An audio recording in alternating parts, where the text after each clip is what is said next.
Дүниені жақсы көру. Дүние адамның жауы. Дүние нығметтерін сүю барлық шариғатта айыпталған. Өйткені ол әрбір күнәнің негізі, барлық бүліктің бастауы. Алланың құлы қоғамда биік мансапқа деген құштарлық пен сүйіспеншіліктен арылып, жалған дүниенің сұлулығынан бас тартуы қажет. Расында, мансапты, атақты сүю адамға байлықты сүюден де көбірек зиян келтіреді. Ал бұл екі қасиеттің екеуінің де адам бойында болуы оның дүниені қатты жақсы көретіндігін білдіреді. Мынау өткінші дүниенің барша сұмпайлығы мен жағымсыз иісін түсіндіру үшін мына мысалды келтірсек жеткілікті. Алла тағалап Адам алейхиссалам пайғамбар мен оның жұбайы Хауа анамызды жәннаттан жерге түсіргенде, олар жәннаттың иісін сезе алмай, мына дүниенің иісінен жиреніп талып қалды. Сөйтіп олар 40 күн бойы осылай ес-түссіз жатады. Сондай-ақ Алла тағала бұл дүниені жаратқанда оған былай дейді: «Ей жалған дүние, маған қызмет еткенге қызмет ет, ал саған қызмет еткенді құлыңа айналдыр». Дүние нығметінен біздің айтқымыз келгені байлық, мал-мүлік, ас-су, сөз және ұйқы. Ей мүрит, өткінші дүние сұлулығы мен ләззаттары жүрегінен орын алуынан сақ бол. Дүние нығметтері жүректе өскен шашқа ұқсайды. Адамның жүрегінде бір тал шаш болса, жүрек бірден өледі. Сондықтан да Алла тағаланың қалауымен адамның шашы терінің астына қарай емес, терінің бетінде өседі. Мүминдердің жұмақта денелері мен беттері түксіз, көздері сүрме жағылғандай, жүректері бірдей, бір-біріне титтейді қызғаныш пен өшпенділіктің болмауының хикметі де осында жатыр. Ал егер олардың денелерінде түк шықса, бұл өлімге әкеледі. Өйткені о дүниеде адамдар физикалық және рухани жағынан жүрекке ұқсайды, және олар мен Раббыларының арасында ешқандай перде де кедергі де болмайды. Мурид дүние тіршілігінің ләззатын қаншалықты жақсы көрсе, Алла тағала оны соншалықты жек көреді. Сізді Алладан алшақтататынның бәрі дүние, ал Алла тағала бет бұруыңызға ықпал ететіннің бәрі ақыреттік амалға жатады. Пайғамбарымыз саллаллаху алейхи уассалам бір хадисінде: «Ақиқатында Алла тағала дүниеден өткен жек көрінішті жаратылысты жаратпаған. Алла дүниені жаратқаннан кейін оған ешқашан қарамаған».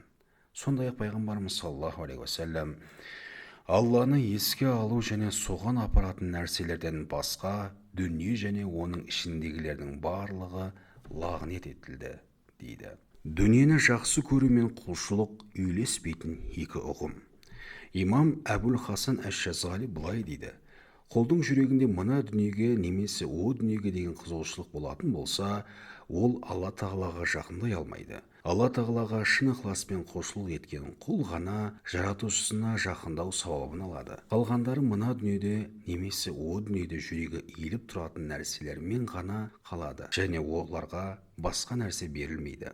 Сондай-ақ Әбул Хасан Али ибн әл-Мазинен құддуси рух бұлай риуаят етіледі: егер сен бір адамды сыдық, әділдіктің ең жоғарғы дәрежесі деп мақтасаң, ал ол құлдың жүрегінде дүниеге деген титтей де болсын махаббат болса, Алла тағала оған назар аудармайды. Алланың атымен ант етемін, қандай да бір материалдық байлықтың ләззатын жан дүниесінде сезінген Алла тағаланы тану жолындағы жолаушылар опат болды. Имам әш-Шазали құддуси рух былай дейді: Аллаға құлшылық дүние тіршілігіне деген сүйіспеншілікпен араласса, бұдан шығатыны тек мазасыздану, жүректің алаңдаушылығы және тәннің шаршауы ғана. Құдды рухсыз дене сияқты күй кешеді. Дүниеден бет бұрудың және дүние иеліктерінен бас тартудың мәні бар дүние мүліктен айырылу емес, оларға деген сүйіспеншіліктің болмауында жатыр. Өйткені Алла елшісі саллаллаху алейхи уассалам бізді сауда және қол өнерімен айналысудан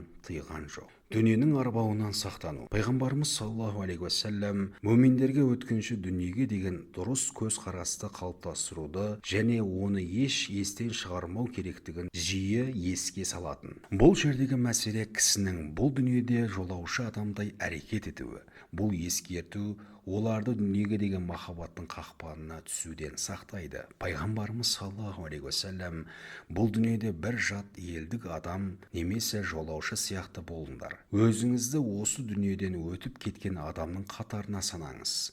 Таң атқан кезде нәпсіңмен кеш туралы сөйлеспе, кешке дейін өмір сүремін деп күтпе. Ал кеш батқан кезде ертеңгі күн туралы әңгіме қозғама. Ауырғанға дейін денсаулығыңның, қартайғанға дейін жастық шағының, қарбалас болғанға дейін бос уақытыңның дүние салмай тұрып өмірінің рахатын көр. Расында сен ертең қалай атылатыныңды білмейсің. Имам Жүнейд әл-Бағдадиден құддүс-сиррух қандай білім ең пайдалы деп сұрағанда, ол сені Алла тағаланы тануға жетелейтін және нәпсіңе еруден алыстататын білім. Пайдалы білім өз иесін кішіпейілдікке, ар-ұятты сақтауға, нәпсімен үнемі күресуге, рухын көркейтуге, өзін басқаруға, Алла тағаладан қорқуға, жүректі дүниенің қызыл-жасыл және дүниеге құмартқандардан алыс болуға жетелейді. Мұндай білім адамды бұл дүниеде азға қанағат етуге, дүниенің арбауына түспеуге, дүниені сол дүниемен ғана өмір сүретіндерге тапсыруға, адамдарға адал ұстаз немесе кеңесші болуға, оларға жақсылық жасап көркем мінезді болуға, мүриттермен араласуға, Алла тағаланың сүйікті құлдарын әулие, мүршид камил құрметтеуге, сондай-ақ саған пайда келетін нәрселермен ғана айналысуға үйретеді дейді. Әли ибн Әбу Талиб радиаллаху ан мүминдерді таусылмайтын үлкен армандардан және құмарлығына еруден сақтандырады. Өйткені бұлар өткінші дүниеге деген сүйіспеншіліктің жемісі. Ол былай дейді: мен сендер үшін екі нәрседен ғана қорқамын: ұзақ армандар мен құмарлықтардың соңына түсу. Өткінші өмірден емес, мәңгілік өмірдің ұлдары болыңдар. Алланың сүйікті құлдарының дүние туралы айтқандары. Көптеген дін ғалымдар мен Алланың сүйікті құлдары фәни дүниесінің мәнін және дүниенің адамды қалай азғыратынын бізге егжей-тегжейлі түсіндіріп кеткен. Міне, олардың әрқайсысының пайдасы мол, кейбір нұсқалары мен ескертулері. 1.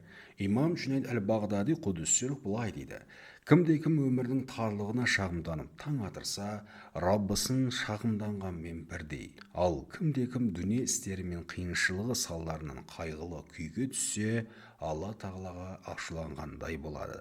Ал кімде-кім дәулетті адамның алдында байлығы үшін кішірейсе, дінінің 3-тен 2-сін жоғалтады. Екінші, дін ғалымдарының бірі Алла тағала біреуді өзіне сүйікті, уәли етіп тағайындағысы келсе, дүниені оның көзіне жексұрын қылады дейді. Үшінші, сондай-ақ мүршидтердің бірі: ей мүрид, өзгеден сұрамайтындай мөлшерде ғана өткінші дүниенің нығметінен өзіңе қалдыр.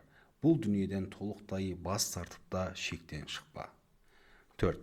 Бір ұстаз былай дейді: екі ерекше қасиет бар. Оған ие болған адам артынан адамдар еретін имам басшы болады. Біріншісі, өткінші дүниеден бет бұру және оған немқұрайлы қарау. Екіншісі, діндес бауырларынан келген барлық қиыншылықтар мен зияндарына сабырлықпен төтеп бере отырып, оларды әр нәрседе өзінен артық көру. 5. Имам әш-Шазали құддүс-сиррух: құл мына дүниені және дүниенің соңынан еріп жүргендерді жек көріп, екі дүниенің түрлі нығметтерінен бас тартпайынша, Алла тағала ол құлын жақсы көрмейді дейді. 6. Имам әш-Шазали құддүс-сиррух: кім өткінші дүниені жақсы көрсе, Алла тағала оны жек көреді. Сондықтан мүрид дүниенің барлық нығметтерінен бас тартып, жүрегін олардан тазарту керек. Уа мұсылмандар, бұл дүние құл мен Раббысының арасындағы уақытша көлеңке және бөгет қана. Адамның жүрегінде тозаңның түйіріндей болса да, осынау дүниеге деген сүйіспеншілік бар болса, Алла тағаланың шынайы құлы бола алмайды. Бұл дүниеден толықтай бас тартпайынша, жаратушы оны құзырына қабылдамайды.